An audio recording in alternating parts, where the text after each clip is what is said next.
Na questão 6, certo? A gente tem um problema que a gente tem uma função utilidade, representado por essa função aqui, e a gente tem uma restrição orçamentária que a gente precisa construir, mas a gente já vem aprendendo a construir essa restrição orçamentária desde o início da disciplina. Então, a restrição orçamentária vai ser o tanto que eu vou gastar com aqueles bens, x1 e x2, dado a minha limitação de orçamento.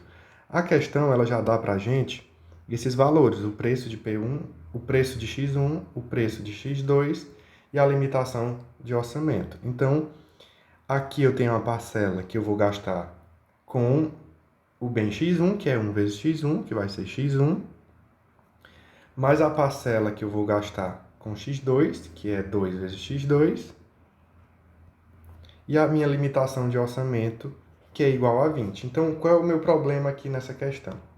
É exatamente maximizar a minha função utilidade sujeito a essa limitação de orçamento. Ou seja, a gente tem um problema condicionado, um problema de otimização condicionado ou restrito. Então, a gente vai fazer uso da nossa função auxiliar, lagrangiana, que a gente também já aprendeu a montar. Ou seja, eu coloco minha função objetivo, minha função de interesse em maximizar, em otimizar, ok?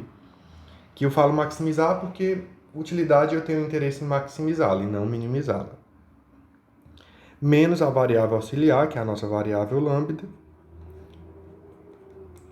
e reescrevo a minha função restrição, a minha restrição nesse formato aqui. Então, o nosso primeiro passo é fazer a condição de primeira ordem, que eu estou chamando aqui de CPO, que é a condição necessária. Que condição é essa? São três condições, que é a derivada do lagrangiano em relação a x1 igual a zero. A segunda é a derivada do lagrangiano em relação a x2 igualada a zero. E 3 é a derivada do lagrangiano em relação à nossa variável auxiliar igualada a zero. Por quê?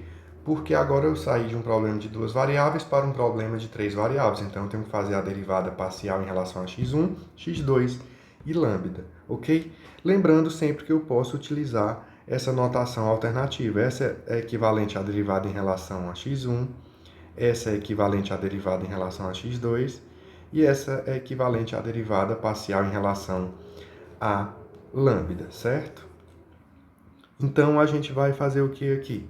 Calcular a derivada parcial do Lagrangiano em relação a x1, que vai ser x2 menos lambda, e igualar a zero. Daqui eu obtenho que lambda é igual a x2, ok? Aqui, no caso 2, é a derivada parcial do Lagrangiano em relação a x2, que vai ser x1 menos 2 lambda igualado a zero. Daqui, eu vou obter que o lambda é igual a 1 meio de x1, certo?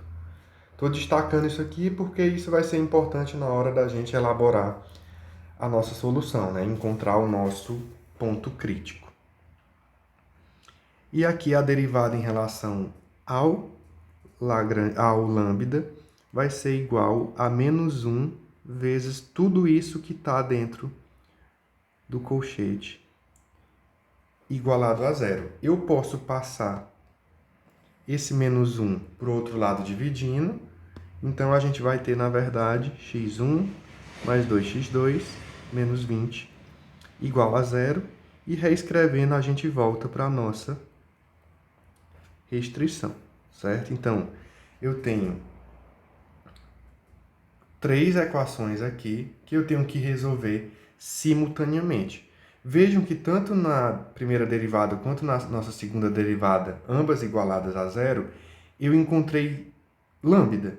No primeiro caso, lambda igual a x2, no segundo caso, lambda igual a meio de x1. O que é que eu vou fazer aqui? Ó? De 1 e 2, eu tenho que lambda é igual a lambda. Eu vou substituir. No primeiro caso, lambda é igual a x2. No segundo caso, lambda é igual a meio de x1. Dessa expressão aqui, eu obtenho a seguinte relação entre as variáveis, que x1 é igual a 2x2. Pronto. Trabalhei com duas equações do meu sistema de três equações. descobri uma relação. Agora eu vou substituir em 3 essa relação que eu encontrei. Ou seja, na minha restrição, que foi a equação que a gente obteve derivando o lagrangiano em relação à lambda, eu vou substituir x1 igual a 2x2. Agora eu tenho uma expressão toda em função de x2 e eu vou obter que x2 é igual a 20 dividido por 4, x2 é igual a 5. Para obter o x1 é só multiplicar por 2, que foi a relação que a gente encontrou anteriormente. Então, x1 é igual a 2 vezes 5, x1 é igual a 10. Então, o nosso ponto crítico, o ponto que está otimizando a minha função utilidade sujeito a essa restrição, é x1 igual a 5, x1 igual a 10 e x2 igual a 5. O nosso próximo passo é calcular a condição de segunda ordem ou condição suficiente. Ou seja, a gente tem que montar a nossa matriz Hessiano-Orlado. Para a gente conseguir montar a matriz Hessiana, a gente precisa calcular as derivadas parciais de segunda ordem do lagrangiano e as derivadas parciais de primeira ordem da restrição. Então, utilizando a notação mais simples, eu vou colocar L índice 1, que é a derivada do lagrangiano em relação a x1, novamente em relação a x1, que vai ser 0. A derivada do lagrangiano em relação a x2, novamente em relação a x2, é 0. E as derivadas cruzadas, que o teorema de Young garante para a gente que são iguais, ela é igual a 1. Aí depois vocês chequem essas derivadas a partir das nossas derivadas de primeira ordem. Eu preciso também das derivadas de primeira ordem da função restrição em relação às variáveis. Se a gente olhar para a nossa função restrição, a gente vai ter que a derivada em relação a x1 é 1, a derivada em relação a x2 é 2. Então, eu tenho todos os elementos para eu montar a minha matriz hessiana avaliada no ponto 10 e 5, ok? Aqui eu vou colocar todos os elementos e depois eu substituo. Note que todos os elementos da nossa função, das nossas derivadas parciais que vão compor o Hessiano-Orlado são constantes. Então, qualquer valor que eu substituir nessas constantes, a gente vai obter a função constante. Então, o Hessiano-Orlado aqui avaliado nesse ponto, ele vai ter o seguinte formato.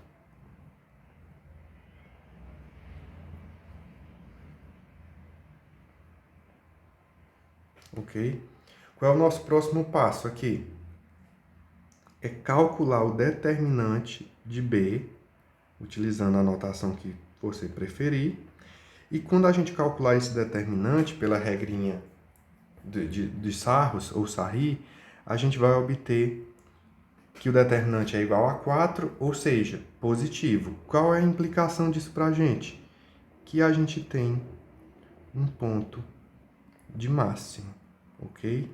Então, de fato, o ponto x1 igual a 10, x2 igual a 5 está maximizando nossa utilidade sujeito à restrição orçamentária, tá? Outra possibilidade de resultado que a gente teria aqui era obter o valor da utilidade nesse ponto.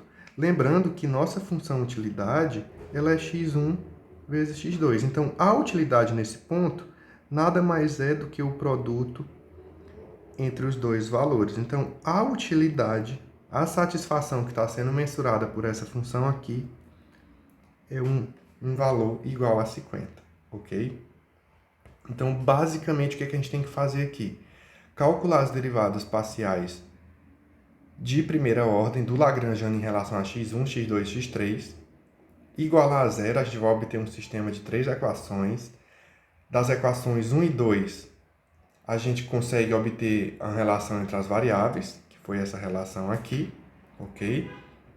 E a gente substitui na nossa terceira equação, que nada mais é do que nossa restrição, e a partir daí a gente encontra um valor para x1 ou para x2, e, por consequência, a gente encontra o outro valor, já que a gente tem essa relação aqui. Esse ponto ele é um ponto crítico, certo? Então, na segunda etapa, eu faço a condição de segunda ordem, que eu estou chamando de CSO, ou condição suficiente, para confirmar se esse é um ponto de máximo. Lembrando que se eu estou trabalhando com utilidade, eu estou interessado em maximizá-lo, ok? Então aqui a gente fez o S anorlado, que é composto das derivadas parciais de segunda ordem do Lagrangiano e as derivadas parciais de primeira ordem da restrição. Eu calculo o determinante dessa matriz hessiana. Se for positivo, o ponto é de máximo. Se for negativo, o ponto é de mínimo.